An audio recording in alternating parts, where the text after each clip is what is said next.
اللہ تعالیٰ نے عورت میں برداشت بہت رکھی ہے اور یہ عورت کی سب سے بڑی خوبی ہے۔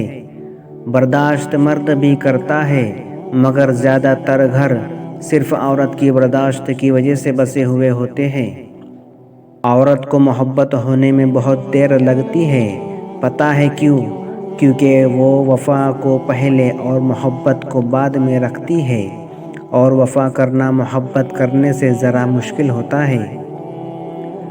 عورت کی قسمت کا انحصار اس کے حسن سیرت، تعلیم، سمجھداری یا محبت پر نہیں بلکہ اس کی زندگی میں شامل ہونے والے مرد پر ہوتا ہے۔ کسی عورت کا خاموش ہو جانا دھاڑے مار مار کر رونے کے برابر ہے۔ عورت جب تکلیف میں ہوتی ہے تو آپ کو نظر انداز کر دیتی ہے۔ جس طرح مردوں کو باحیا عورتیں اچھی لگتی ہیں، اسی طرح عورتوں کو بھی باکردار مرد ہی اچھے لگتے ہیں۔ عورت کے سینس اتنے تیز ہے کہ وہ نظر اور نیت دونوں پہچان لیتی ہے۔ دراصل وہ دھوکہ اس وقت کھاتی ہے جب وہ خود کو دھوکہ دینا چاہے۔ عورت کی طاقت اس کے جذبات میں ہوتی ہے۔ طوائف جسم تو دیتی ہے مگر کبھی اپنے جذبات تک کسی مرد کو پہنچنے نہیں دیتی، جبکہ عام عورت جب محبت کرتی ہے تو سب سے پہلے اپنے جذبات دیتی ہے۔ وہ جسم دے یا نہ دے مگر اس کے آنسو، اس کی خوشی اسی انسان سے منسوب ہے جس سے وہ محبت کرتی ہے۔ عورت کو نئے رشتے سے عزت ملے تو وہ گہری محبت کو بھی قربان کر سکتی ہے۔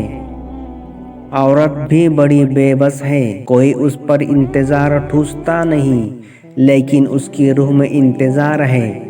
شاید وہ اس لیے راہ تکتی ہے کہ کوئی اس کا ہاتھ پکڑ کر واپس جنت میں لے جائے۔ مرد چاہے جیسا بھی مکان بنا لے لیکن اس مکان کو گھر کی شکل دینے کے لیے عورت کا محتاج ہوتا ہے۔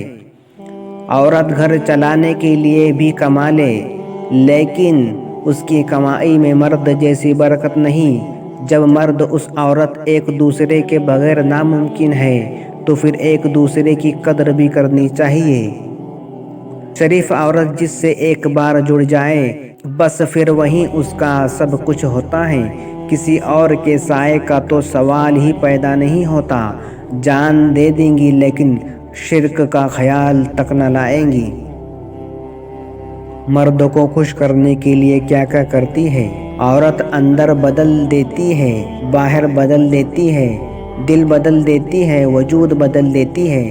پھر کس منہ سے کہتے ہو کہ عورت ذات بہت ہی بے وفا ہے؟ حیادار ہونا مرد پہ بھی اتنا ہی واجب ہے جتنا عورت پہ، لیکن اس دور جہالت میں شرم و حیا، وفا، قربانی صرف عورت کے نام پر مختص کر دی ہے۔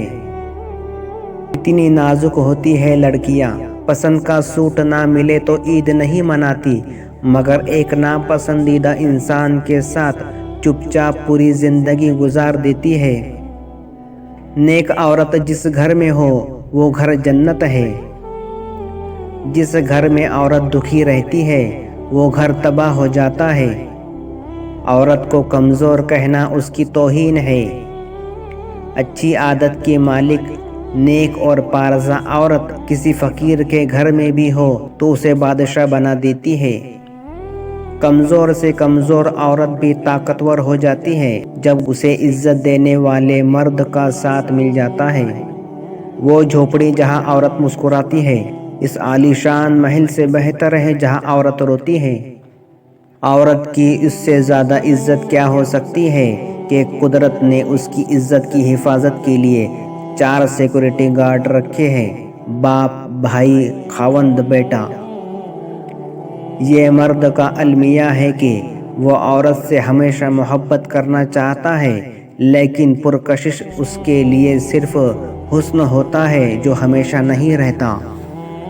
جب عورت یہ کہے اس دنیا کے سبھی مرد برے اور بے وفا ہیں، اس کا مطلب یہ نہیں کہ اس نے سارے مردوں کو آزما لیا ہے، اس کا مطلب ہے جس مرد کو اس نے آزمایا تھا وہ اس کی ساری دنیا تھا۔ عورت کو عزت رب نے تحفے میں دی ہے اور مرد کو کمانی پڑتی ہے۔